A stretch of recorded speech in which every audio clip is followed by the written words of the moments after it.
Class 11th के बच्चे ध्यान दें। आज इस वीडियो में बताया जा रहा है नाइट्रोजन का मात्रात्मक विश्लेषण। इसके पहले आप लोगों ने कार्बन और हाइड्रोजन का मात्रात्मक विश्लेषण एस्टीमेशन पढ़ चुके हैं। आज कार्बनिक यौगिक में नाइट्रोजन का मात्रात्मक विश्लेषण बताया जाएगा। कार्बनिक यौगिक में जैसा कि मैंने शुरुआत में ही बताया था कि कोई भी कार्बनिक यौगिक होगा उसमें कार्बन भी होगा, कार्बन होगा, हाइड्रोजन होगा, ऑक्सीजन होगा, लेकिन इसके अलावा इसमें नाइट्रोजन, सल्फर और हाइड्रोजन भी पाए जाते हैं। तो अगर अपने कार्बनिक यौगिक में नाइट्रोजन उपस्थित है तो नाइट्रोजन का की कितनी प्रतिशत मात्रा उपस्थित है, इसे ही पता करना कहलाता है कार्बनिक यौगिक में नाइट्रोजन का मात्रात्मक विश्लेषण। तो हम लोग जानेंगे कि आखिर कार्बनिक यौगिक में जो नाइट्रोजन प्रेजेंट है हमारे, वो नाइट्रोजन एक्चुअली कितना परसेंट उसमें उपलब्ध है, उपस्थित है। कार्बनिक यौगिक का नाइट्रोजन का मात्रात्मक जो विश्लेषण किया जाता है, उस विश्लेषण करने की दो प्रमुख विधियां हैं। एक तो ड्यूमा विधि द्वारा होता है, वैज्ञानिक का नाम है ड्यूमा विधि, अंग्रेजी में ड्यूमास प्रोसेस, अंग्रेजी में ड्यूमास प्रोसेस, ड्यूमा की विधि। दूसरी होती है कील-डाल, कील-डाल या जेल-डाल विधि, जेल-डाल विधि, अंग्रेजी में कील जेल-डाल प्रोसेस।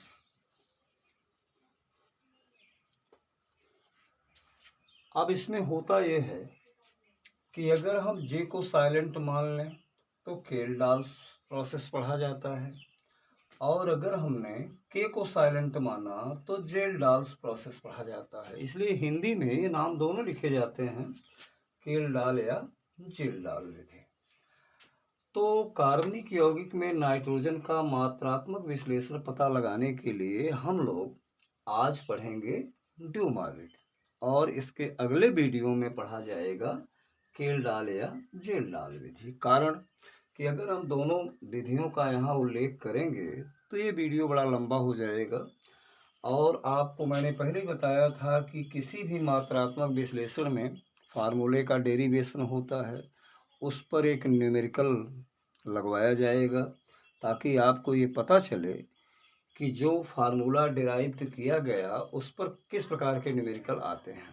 तो इसलिए ड्यूमा प्रोसेस में आप देखिए, ड्यूमा विधि जो लॉन्च की गई उसमें यह माना गया कि आप एक कंबसन ट्यूब लेंगे, इस तरह से, इस प्रकार से एक कंबसन ट्यूब ली जाएगी, और कंबसन ट्यूब में यहाँ से कार्बन डाइऑक्साइड गैस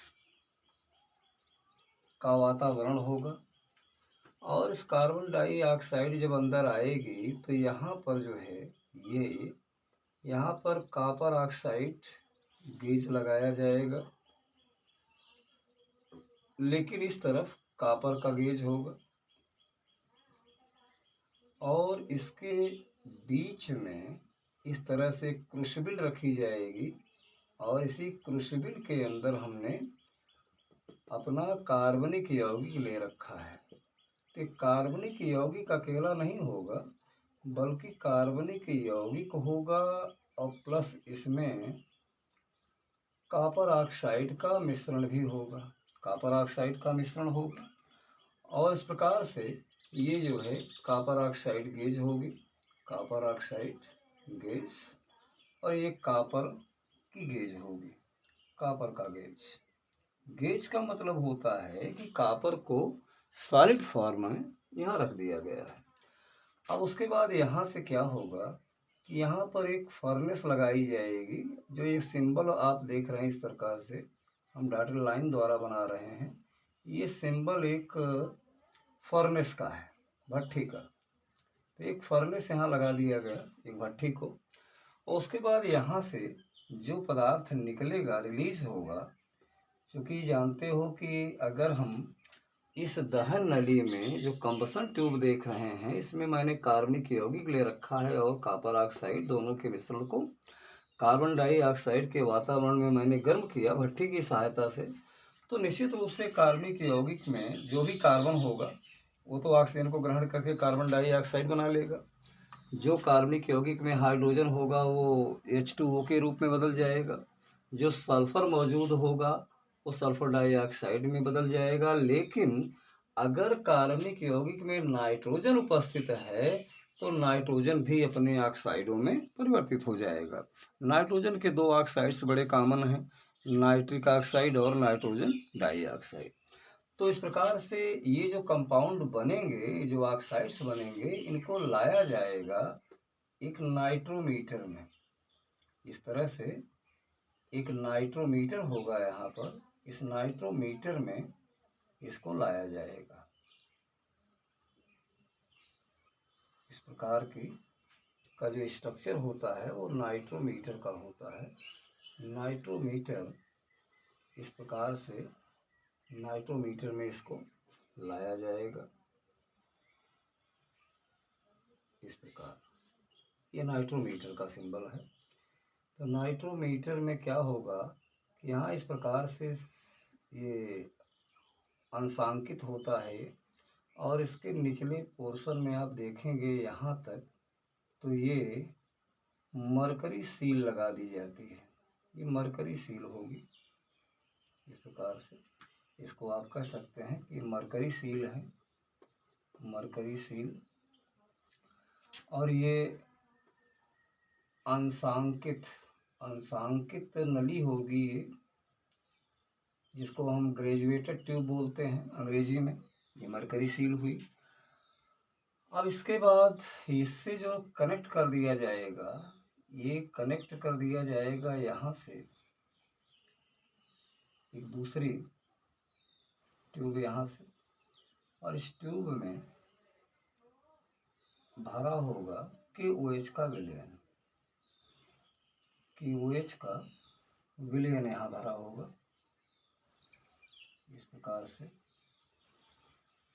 तो KOH का विलयन आपका लगभग यहाँ तक, यहाँ भी होगा, यहाँ पर भी, और KOH का विलयन लमसम यहाँ भी इतना ही होगा। तो इस प्रकार से इसमें भरा जाने वाला जो विलयन होगा वो KOH का विलयन होगा। KOH का विलयन इसके अंदर भर दिया गया, और उसके बाद इसमें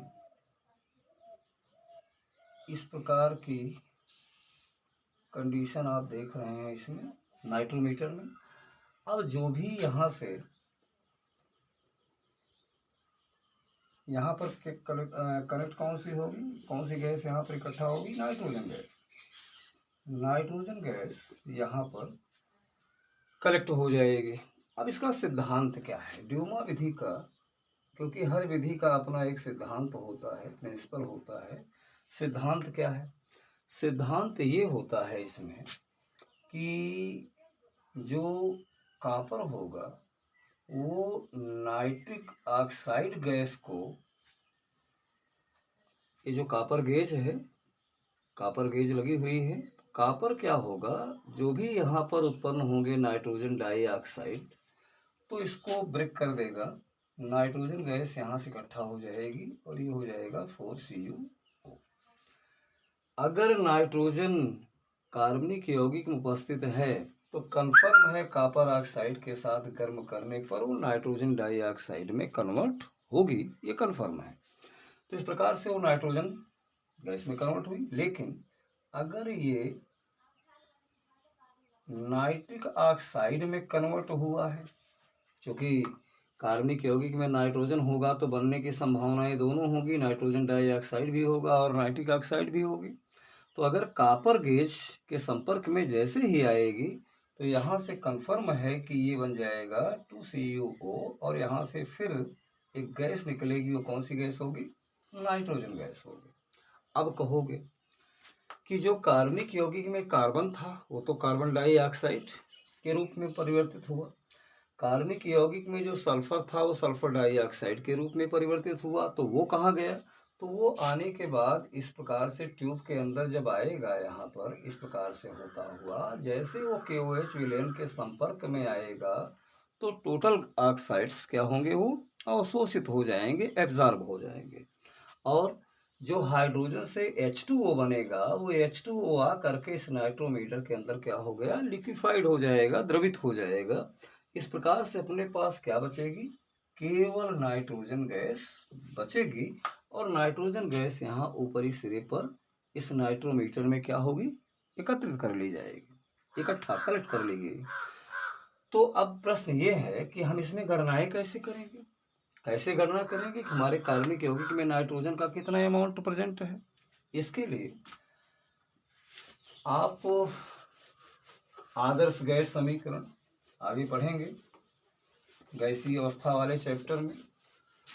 तो आदर्श गैस जो समीकरण होता है, आदर्श गैस समीकरण,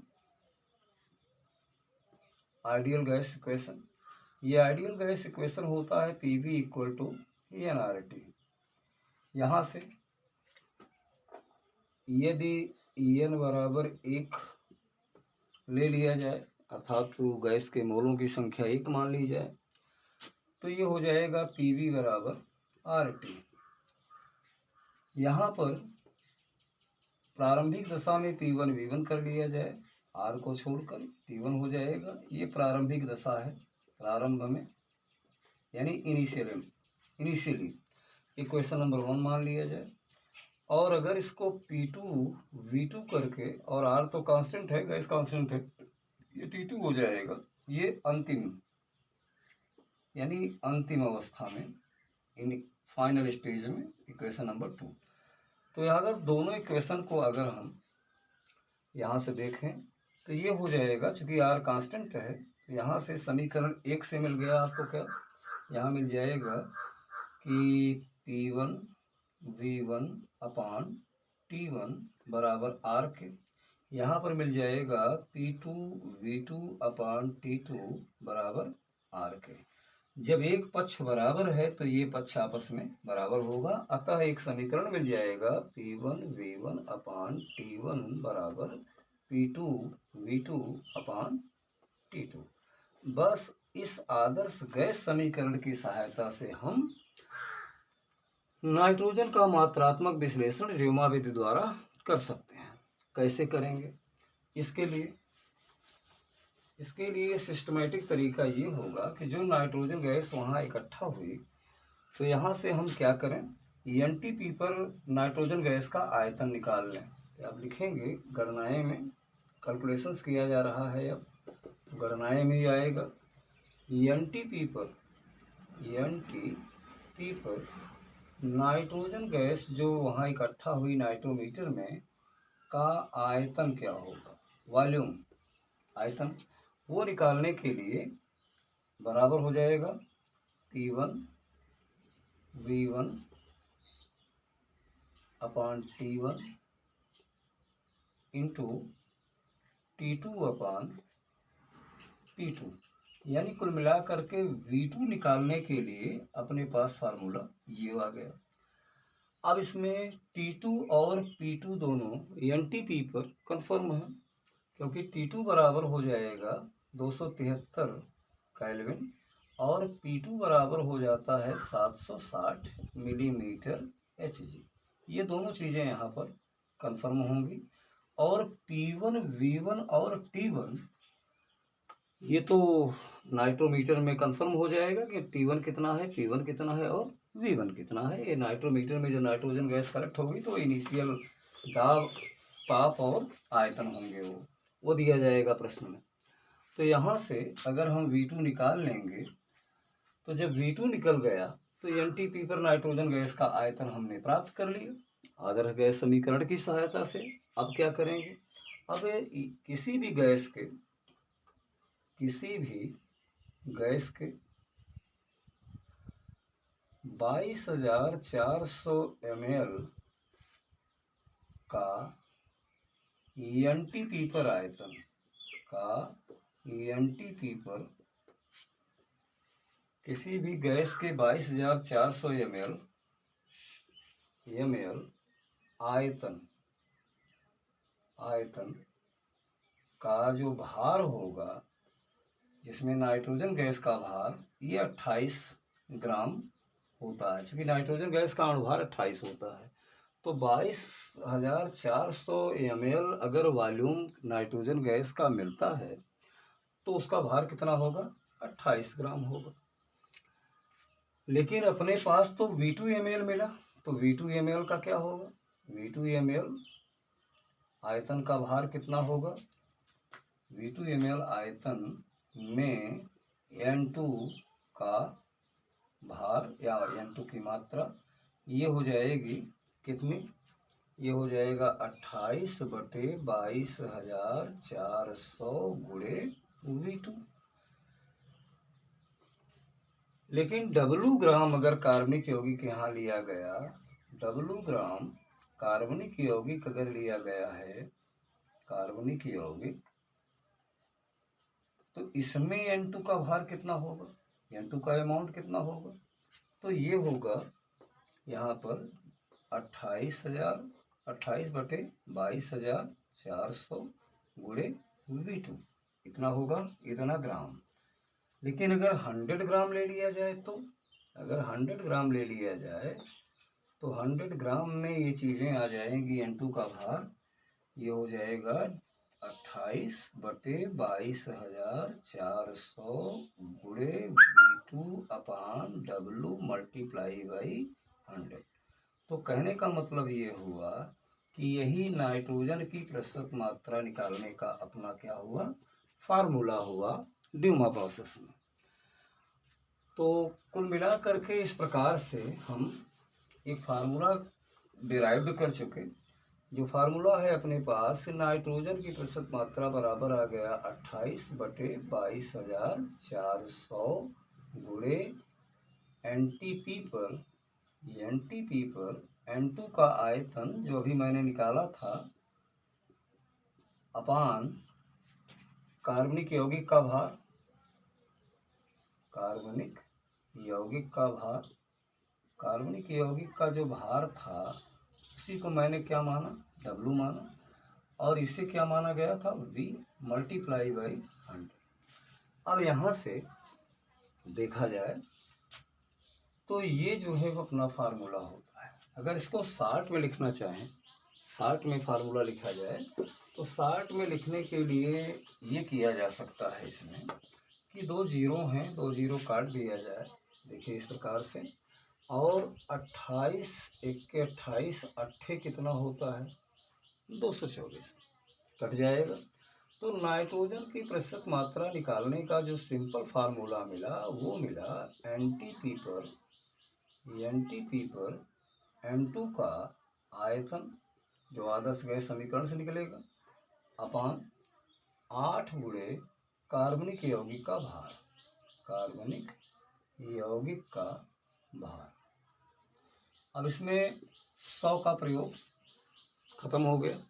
तो एक 60 में जो फार्मूला मिला नाइट्रोजन की प्रतिशत मात्रा निकालने का, वो समीकरण 1 द्वारा हम नाइट्रोजन की प्रतिशत मात्रा अपने कार्बनिक यौगिक में निकाल सकते हैं। किस प्रकार का प्रश्न आएगा जिसमें हमें इस फार्मूले का प्रयोग करना होगा? तो आइए एक न्यूमेरिकल इस पर किया जाए जिसमें इस फार्मूले का प्रयोग होगा। जैसे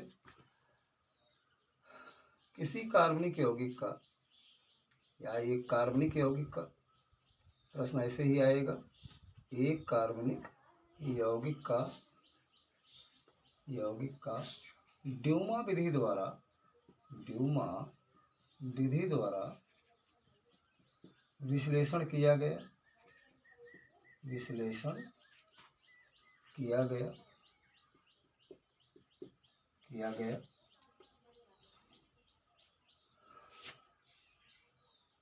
0.3 ग्राम कार्बनिक यौगिक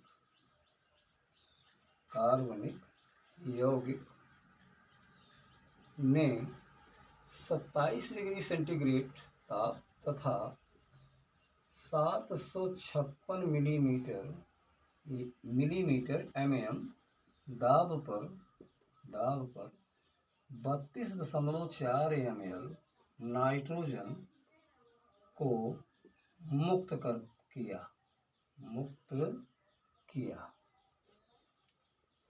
यौगिक में नाइट्रोजन की प्रतिशत मात्रा ज्ञात कीजिए।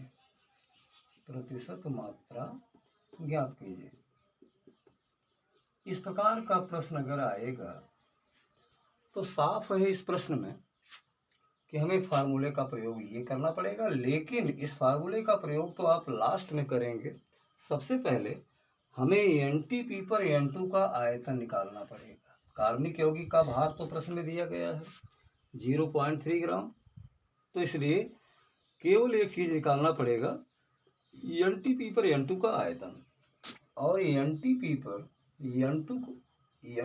पर नाइट्रोजन का आयतन निकालने के लिए हमने बताया आपको कि आप चले जाइए आदर्श गैस समीकरण पर, यानी P1V1/T1 इंटू 273/760 पर, तो ये V2 निकल आएगा। यही होगा NTP पर N2 का आयतन। तो यहाँ से P1 कितना दिया है, P1 प्रश्न में देख लीजिए 756 लिख दीजिए। V1 यहाँ पर दिया गया है, देखिए 32.4। और उसके बाद T1 है 27 डिग्री सेंटीग्रेड, इसमें 273 जोड़ दीजिए, 300 केल्विन बन गया। और इंटू कार्बनिक यौगिक का नहीं, इसमें अभी 300 हो गया, और आगे आप 273 करके 760 कर लीजिए। तो यहाँ से NTP पर N2 का आयतन निकल आएगा। कैलकुलेट कर लीजिए, ये V2 हो गया। और जो भी यहाँ पर आएगा आयतन, वो आप कहाँ पुट कर देंगे, यहाँ पर पुट कर देंगे फार्मूले में 8 है, कार्बनिक यौगिक का भार 0.3 है। यह सब करने के उपरांत नाइट्रोजन की प्रतिशत मात्रा चेक कर लीजिए, 12.2022% आएगी। नाइट्रोजन की प्रतिशत मात्रा कितनी आएगी, 12.22% आएगी। लेकिन तब आएगी जब NTP पर N2 का आयतन आप यहाँ से प्राप्त कर लेंगे, वो वैल्यू आप यहाँ पुट कर देंगे। फार्मूले में 8 है, कार्बनिक यौगिक का भार कितना रख देंगे, 0.3 ग्राम। इस प्रकार से नाइट्रोजन की प्रतिशत मात्रा आ जाएगी 12.22%।